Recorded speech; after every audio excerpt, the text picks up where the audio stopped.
दोस्तों, आज की कहानी है माँ मुझे व्रत रखने का हक है, उतना भाभी को भी है। दोस्तों, कहानी शुरू करने से पहले अगर आपने चैनल को सब्सक्राइब नहीं किया हो तो कर लीजिए ताकि आपके पास पहुंच सके हर नया वीडियो। मिताली बहू, कल अहोई अष्टमी का व्रत है, तुम तो ये व्रत नहीं करोगी। जानवी यही आएगी, व्रत पूजन को तुम तैयारी कर देना सब। सास शीला देवी अपनी बहू से बोली, पर माँ जी मेरे भी अब बेटी हैं और ये व्रत संतान के लिए होता है, मैं भी तो ये व्रत करूंगी। मिताली बोली, पगला गई है क्या? लड़की है तेरे, लड़का नहीं जो व्रत रखेगी। जब पूत हो जाए तब रखियो व्रत, समझी? जा जाकर काम करा, बड़ी आई व्रत रखने वाली। शीला देवी गुस्से में बोली, मिताली की अभी 2 साल पहले ही शादी हुई है और उसके 8 महीने की बेटी है। बेटी होने से वैसे ही शीला देवी खुश नहीं थी, उस पर उसके लिए व्रत करना उसे रास नहीं आया। हालांकि व्रत रखने में कोई बुराई नहीं थी और आजकल ज्यादातर लोग बेटा हो या बेटी ये व्रत रखते ही हैं। पर शीला देवी ठहरी पुराने विचारों वाली, उन्हें गुस्से में देख मिताली ने वहां से हटने में ही भलाई समझी और काम करने लगी अपने। अगले दिन मिताली की ननद अपने दोनों बेटों के साथ अहोई के पूजा करने आई, क्योंकि वो ससुराल वालों से अलग मायके के पास के मोहल्ले में ही रहती थी, इसलिए अक्सर सब व्रत त्योहार मायके में मनाती थी। वो पूजा की तैयारी करके खाने की तैयारी कर ले। तू दोपहर के समय शीला देवी बहू से बोली, जी माँ जी।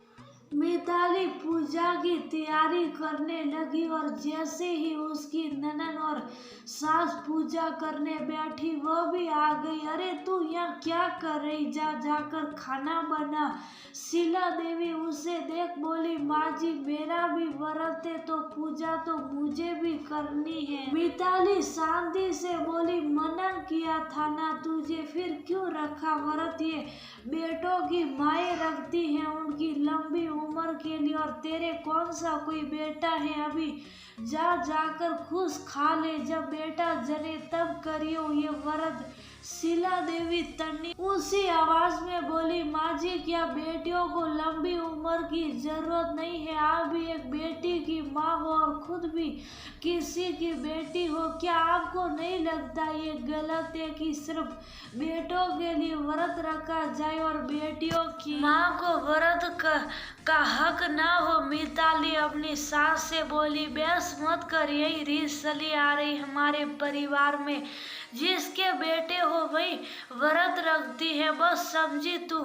शीला देवी लगभग सिला पड़ी, माँ जी मेरे लिए मेरी बेटी भी उतनी ही प्रिय है जितना कल को बेटा होगा। वैसे भी माँ की ममता बेटा बेटी का फर्क नहीं जानती, उसे अपने दोनों बच्चे प्रिय होते हैं। तो एक माँ होने के नाते मैं ये चाहती हूँ कि मेरी बेटी की भी आयु लंबी हो, बस इसीलिए ये व्रत करना चाहती हूँ। मुझे मत रोकिए प्लीज माँ जी। और आप सोचिए, बेटियों की लंबी उम्र नहीं होगी तो बेटे कहाँ से आएंगे? क्योंकि आज की बेटी ही तो कल किसी की बहू होगी और बेटे को जन्म देगी। मिताली नम आंखों से बोली, सही तो कह रही है भाभी, माँ बेटी पैदा करने में भी माँ इतना ही दर्द झेलती है जितना बेटा पैदा करने में। एक माँ के लिए उसकी दोनों संतान बराबर होती, दोनों के लिए बराबर ममता होती है, फिर क्यों और कैसे वो भेदभाव करे? कैसे बस बेटों की लंबी उम्र को व्रत करे? ये तो गलत है ना। इतनी देर से सू बैठी जाह्नवी माँ से बोली, पर रीत रिवाज का क्या, जिसमें ये व्रत बेटों वाली ही करती हैं? शीला देवी बेटी से बोली, माँ रीत रिवाज हमने ही तो बनाए हैं और कुछ अच्छे के आगाज के लिए बदलना पड़े तो क्या दिक्कत है। जितना आपको मुझे व्रत रखने का हक है उतना भाभी को भी है, क्योंकि वो भी एक माँ है। क्या फर्क पड़ता बेटी की है या बेटे की। जानवी माँ का हाथ पकड़कर बोली, पर शीला जी असमंजस में बोली, पर कुछ नहीं माँ, क्या आप नहीं चाहती मेरी लंबी उम्र हो। जानवी बोली, अरे क्यों नहीं चाहूंगी, कोई भी माँ ये चाहेगी कि उसके बच्चों की लंबी उम्र हो। शीला देवी बेटी के गाल पर हाथ फेरते बोली, तो भाभी ये चाह रही हैं तो क्या गलत है। बस फर्क इतना है वह इसके लिए व्रत रखना चाह रही है, उन्हें मत रोकिए। मेरी अच्छी माँ, उन्हें खुशी खुशी व्रत करने दीजिए और अपनी बहू को आशीर्वाद दीजिए और अपनी पोती की लंबी उम्र की भी दुआ मांगिए। आखिर दादी के मन बीच में भी तो ममता होती है। जानवी बोली, ठीक है भाई, ये नई पीढ़ी शायद हमसे ज्यादा समझदार है, जो बेटा बेटी में भेद नहीं करती। आज मैं अपने घर में इस भेदभाव को मिटा एक नया आगाज करती हूँ। शीला जी हंसते हुए बोली, ओ माँ जी, शुक्रिया आपका। मिताली खुश होकर सास के गले लग गई,